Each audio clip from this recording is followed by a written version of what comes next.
Folks could have social distanced. We could have done outreach. We could have done so many things. Again, being this huge building in the middle of the west side that is almost, folks, even when I explain to people the church that I go to, it's like you can't miss it. It's a huge church on the corner, but you can miss it if you're not connected to it. And I did not feel like the church was connected to community in the way that I would want the church to be. I also think about what the church, especially the Black church, has been to our community. It has been this safe space, this place for meeting, this place for instruction, this place for safety. And I think that if you're not already in the game, it's hard to get in the game. And I just wanted the church to be more forward facing, because when you provide services to folks, that allows them to say, well, they provided me a coat. Let me see what they're doing on Sunday. They fed me, so let me see what they're doing on Tuesday. And so I thought it was a missed opportunity in my eyes. Yes, I know that there is the food pantry and things of that nature, but again, when you think about the space and renting it out or utilizing it to serve the community, I thought it was a missed opportunity. And for the work that I do every day, I could not also go to a church that did not participate in community building activities like that. So for me, a sense of follow through in terms of planning. I mean, we have a lot of great ideas, but I feel like a lot of times they fall to the wayside. Different priorities come up, but follow through is really big. You know, if anybody knows me, I'm a little bit of a planner. I like to plan things, and I do a lot of that at work when it comes to my job, in terms of protocol. But I think a sense of planning, and also I'm really big on collaboration. So when it comes to bridging the gap between younger and more seasoned saints, if you will, I think a sense of that to gather some of the folks to be a part of leadership positions or leadership decisions for the church, and also inviting them to do that. That way they feel more comfortable to have a voice in the room and be able to make decisions, or if that decision may not be the best for the church, to understand the why behind that decision. Um, I think that PG has a lot of opportunities to evolve. Um, and I think that the things that were just said, the out of that, like the one opportunity I do really think we have an opportunity to evolve through is diversifying the opportunities for involvement. I know that the choir is important, and it is one of the first things that people see. That's not the only thing that we can do. And I think that there have been times where I think some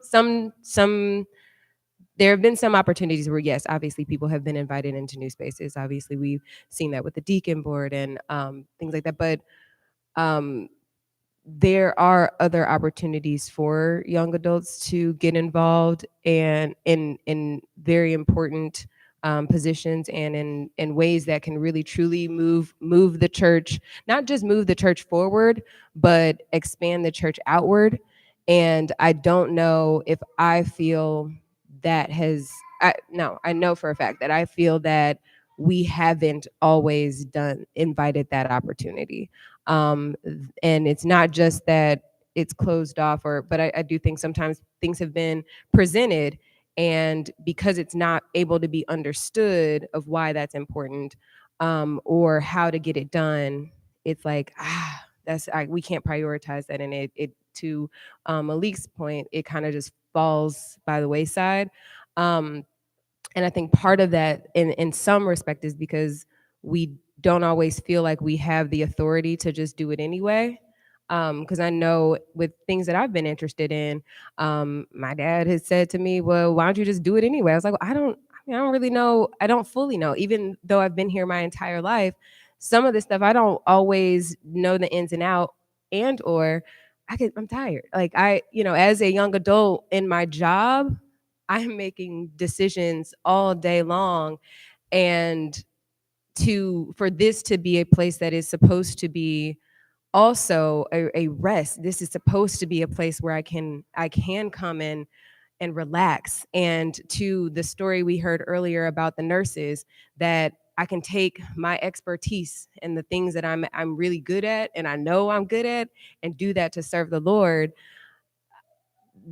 to not get an opportunity to do that in that way and have to think extra hard and fight the same way that I have to do in corporate America.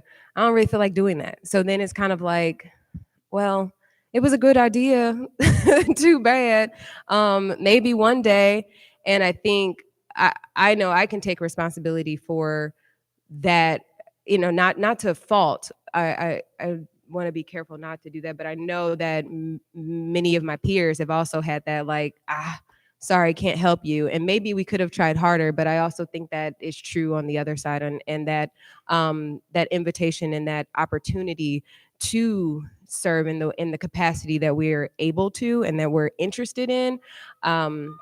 That is a huge opportunity that I think that we have, because again, as the presentation shared, the what was working before, the reasons why this was a third place for people, that place that they wanted to go to socialize, they wanted to go outside of work and school, and um, be those things aren't it they're not the same. Back in the 60s, 70s, this was the place where demonstration and where, like, social change and social movement happened. It is not the center of that anymore. It is not where we find community the same way anymore. And so our opportunities to be able to create those spaces here, bring some of what people want to see, and what we're these other opportunities to serve in the world, we can be more creative, I think, in creating that space here.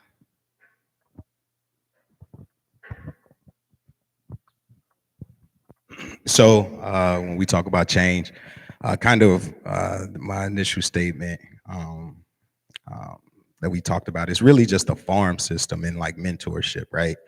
That's really what. I'm sorry. Yeah, absolutely. So the farming system. So in baseball, right? They have a farm system where they go single A, double A, or opposite triple A, double A, single A, then to the majors. So you're like really building up a person to get to the major leagues, right? So in organizations, in my organization, or many organizations use the same terminology, is built from within. But also, when newcomers come to, uh, they can contribute to the success from the skills that they have, right? By tapping into it. And that's where the mentorship comes in as well. And in my personal profession, like Caressa said, I make a lot of decisions in my leadership role, and a lot of my success has come from just meeting people where they were, right, and not expecting them to just come to where I am, right, and kind of walking the line with them. And what that always allowed me, which I think can translate really well inside of this church, is that spending that type of time with them, um, I have a first on hand look of what rooms that they can contribute the most in, right? Because of me being a part of this organization and the position that I'm in, it's like, okay, this person would really contribute really, really well if they were a part of this committee, if they were a part of this group, because they have a lot of insight and a lot of talents there. Um, and that's really and I guess the last part that I'll say is the separation of, leaders and managers of the church, right? I'm not in any of the auxiliaries there to say what happens on the inside, but in some way, shape, or form, we're all managers, right? So we can manage systems, we can do the task, we can do those, and the leadership, the difference that makes a person a leader is the influence that they have, right? And so a lot of times, we may be excellent managers, um, and not terrible leaders, but we just don't have that inkling to influence others to maximize to get the maximum out of a person that we that leaders truly can and the influence there. So that's what I would like to see change. I want to add to what John was saying. I often feel like the leadership baton has glue on it and that it never leaves the hand of the leader. And so when I think of church, especially this church, it could be an actual college for young people to really figure out how to hone whatever skill it is in a safe space around people that know, love, and believe in them. But a lot of my leadership I learned outside of the church. And so I think a missed opportunity is how is the church cultivating the young people to be able to lead? Because when we read obituaries, such and such served on this ministry for 50 years, but it doesn't say how such and such then raised up another generation of leaders to then take their place. And so while folks may be extremely good at what they do, how are you preparing the next set of folks so that if something happened and if you were born after this particular date, you were gone? It's not the rapture because we're all going to get caught up. Amen. Um, but who's going to lead the church? We don't get to see the books. We don't know the way things are to be ran. We don't know who holds the mortgage. Do we still hold, like, things of that nature just hasn't been passed down in a way that there is some succession so that the leadership of the church can move on. And so in 300 years, we are looking at the pictures of us now saying, look what God has done. And so I think letting go of those batons is something that I would love to see this church do.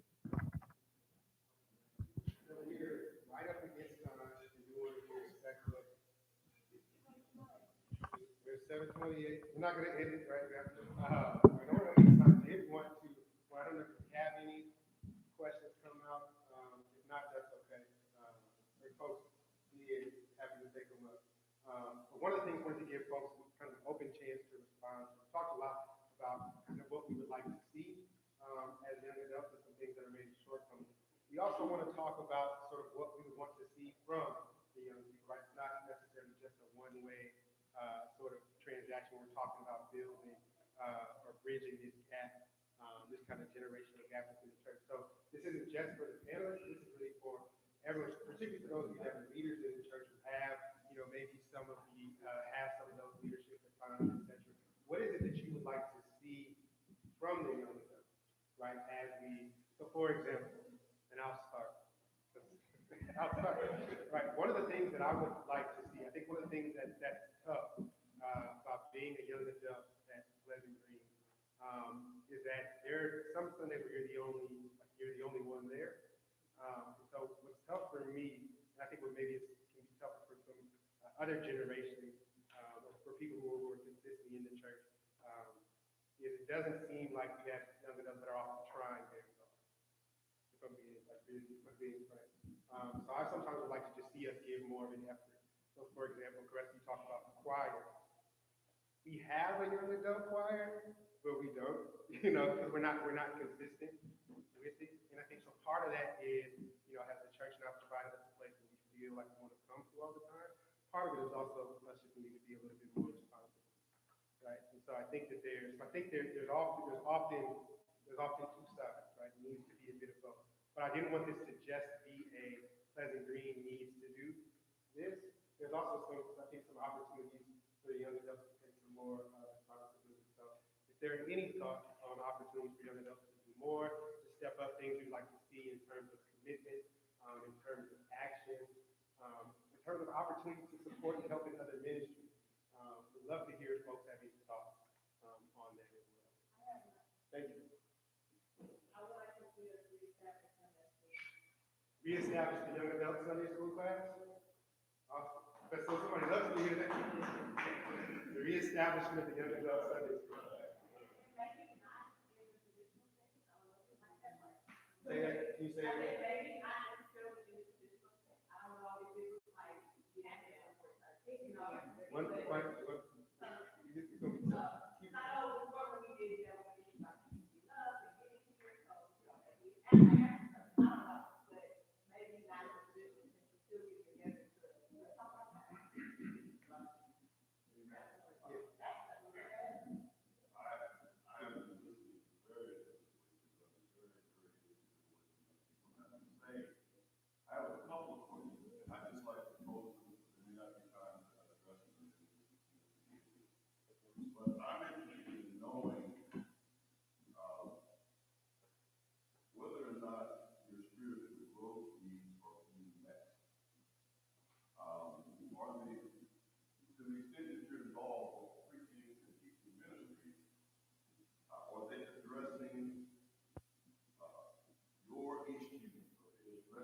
think those are really great questions.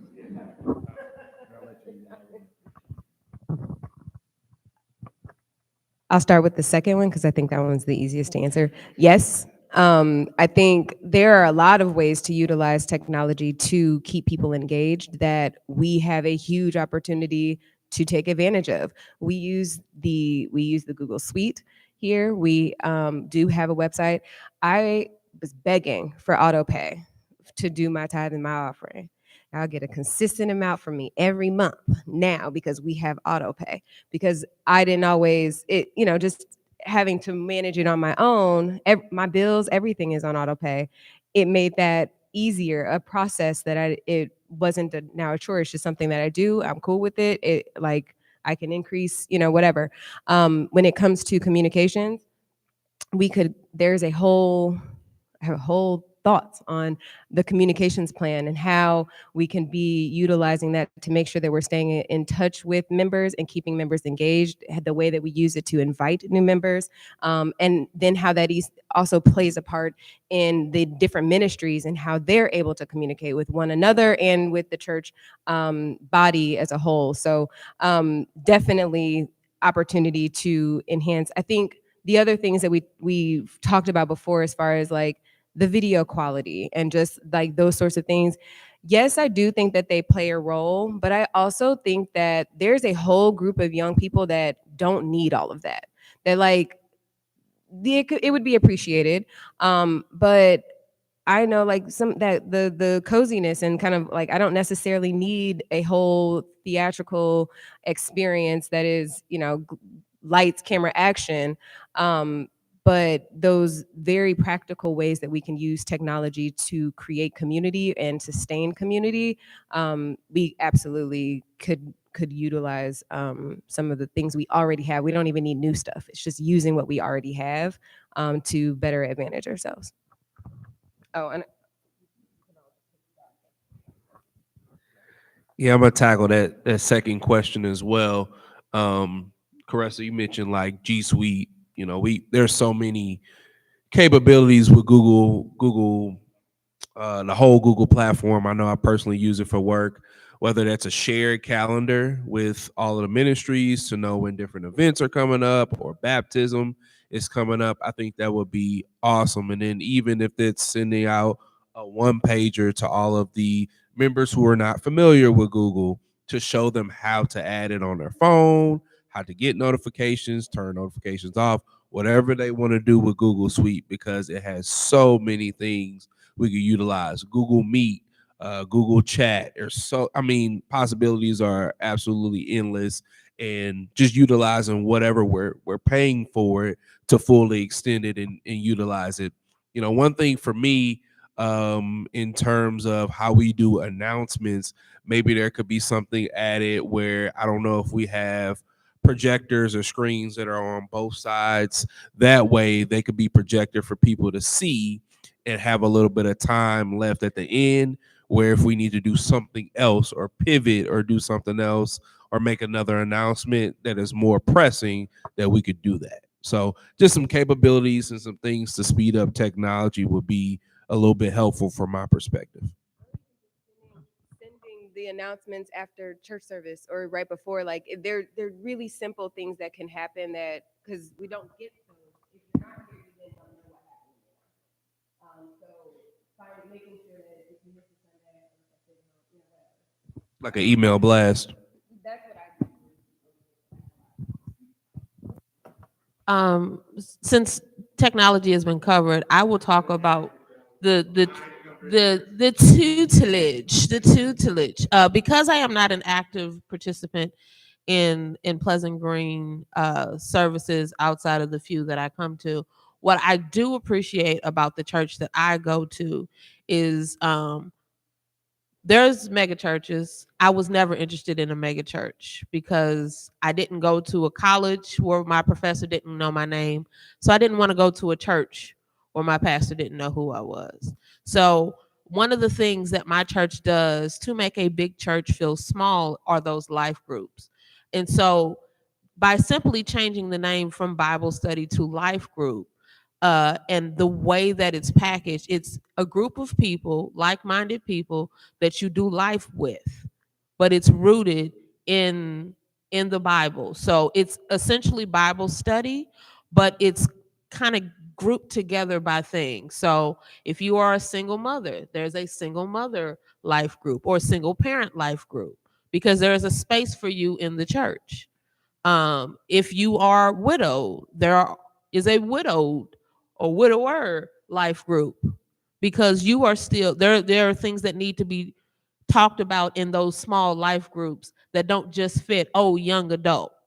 Because if I'm a young adult and I'm single, or I'm a young adult and I'm married, the conversations are a little bit different. And so having life groups that allow people to kind of pick where they kind of see themselves is what I appreciate. So one of the life groups that they had that I attended until work travel really took me away was, what does the Bible, or how does the Bible speak to people that have been marginalized or hurt by Christianity? So, really talking about how the Bible was used in slavery to kind of do what it did. And so, for a lot of folks that are community minded, their issue is, isn't this the same Bible that enslaved my ancestors? How do you then address that to then make me want to then fall deeper in love with God, the church? And so having a life group that specifically talks about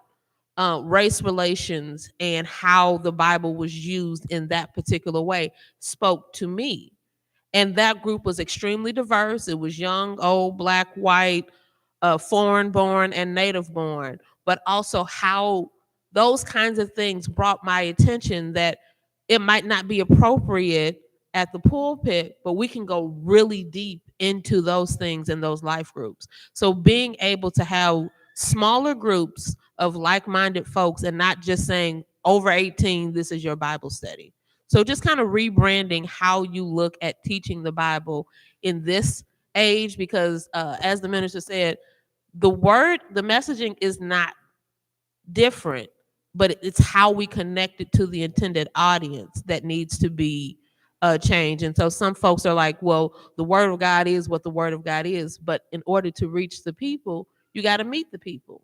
And so just those small tweaks made me want to go to a life group. And those life groups were held at people's homes. So people are putting skin in the game. You can come to my house. We can have the same kind of layout.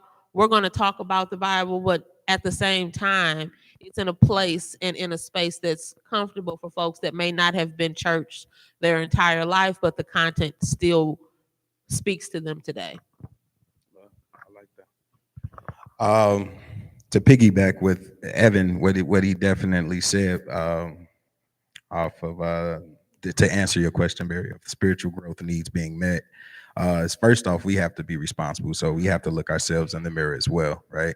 Um, and make sure that the things that we're looking for, we're asking for, we're doing our part with the being spirit led, right? So fasting and praying and et cetera, and doing those things in our lives so we can receive the message, whether it be from the pulpit or whether it be from a Bible study or a conversation that we may have with someone as a sidebar. But you know, as we know that the young adult like ministry, right, is non-existent, right? But that's the piece that's missing to, I think, that gives that um for that spiritual growth to just be broadened, for to meeting people like I've mentioned before, and Erica just stated, is meeting them where they are, kind of like those life groups, is that we don't have the outlet to just express and be in that safe space like that. And maybe we need to kick in the door and create it ourselves, right? I speak to Evan, Caressa, enough, and everyone else enough where maybe we come together, but to have it a part of the church, right? I think that's where that mentor piece comes in, because of that wisdom that the church has, can really um, help us in that regard as well.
We used to have the teen retreat, where we would go to wherever it is out by Six Flags, and it would be God led fun. Folks can bring their circle of friends. I mean, let's be honest, folks would meet future booze, uh, and future ex booze. But I mean, being able to expand that network, and you have to look at what's important to the audience that you are trying to engage. Young people want to work, or they want to have money. So how are we paying young people? How are we building out economic engines through the church so that folks that have gone away to school can then use what they've learned in the service of the church? Folks want to meet their person. Your parents met at church. My parents met in the service of church. So people are meeting their people, their partner, their person in that place, bowling, movies, things of that nature. Oh, I'm hanging with my church friends. Then it turns in, oh, I'm hanging with my friends, and there is no like label to that. These are just people that I'm doing life with, and we also have this same foundation. So being able to kind of look back at those things, where that's the most active I think PG has had young people. I had to beg my parents to let me do it, because at that time I was 12 and it was a teen retreat, and technically you weren't a teen just yet. But at the same time, I had a yearning to be with my friends in this particular space with people that weren't my parents, because we also have to admit, you want to get away from your folks. Y'all think my people is cool. They cool. But at the same time, you want to just be able to get away from folks, but at the same time know that you're still getting godly instruction, because your parents entrusted them with you. So you know that whatever they are saying is going to help build out the person that you become. And then I think the last thing, because I am very music focused, um, one of the things is, again, it's gonna come back to money. Being able to support young people in their talents in a way that lets them know that your gift is appreciated here. Um, I have been in church orchestras where I have made mortgage just by playing a couple Sunday services.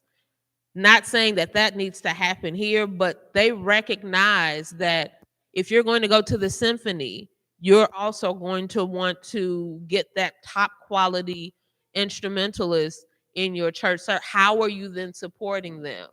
Um, and then support, we get so excited, oh, such and such is going to college, and then you never hear from them.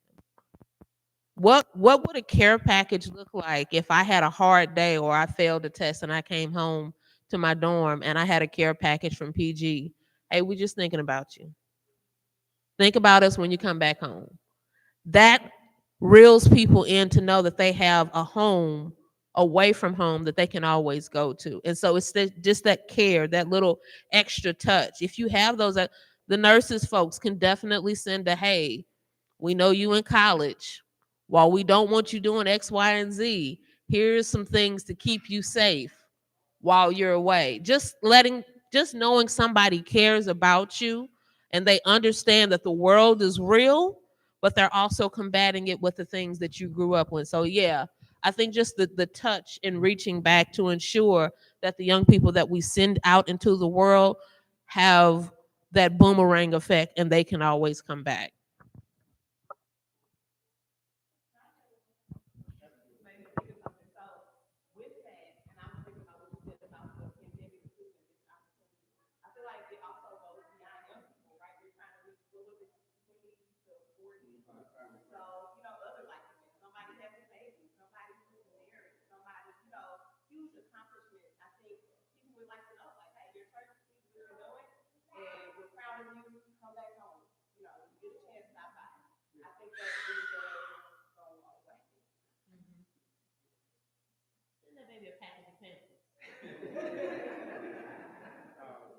I want to thank our panelists for being willing to share with us.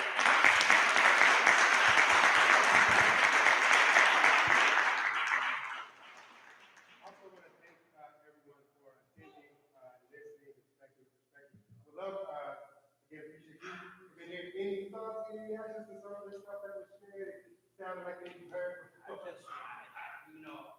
to keep taking calls from my network superintendent. But listen, more churches need to have this done. People always say, well, I'm trying to figure out, lay it right before us. Now it's on us to figure out what we can do from this point on. So I just have to thank you for having me. Yes, thank you. Thank you. Reverend Letcher, pass it over to you. Well, again, I thank God for the panelists. Thank God for our presenter. Thank God for Evan. I would just say this has been a very easy group to work with, and thank God for a team like this. Let's just give God praise.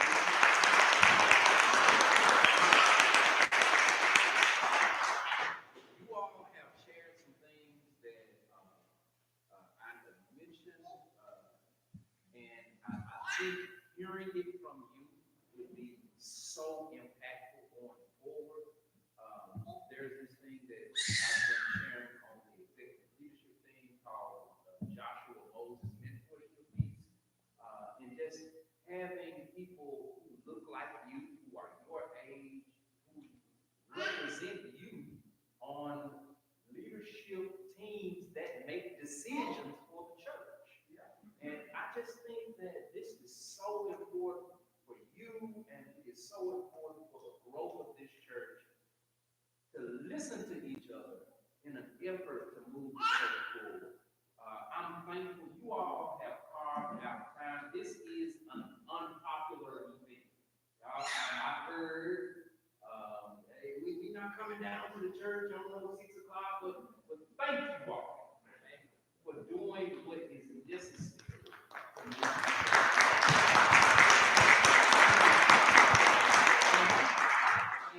Thank you. We're going to have a part two, hopefully, and Evan again. Evan, I shared this idea with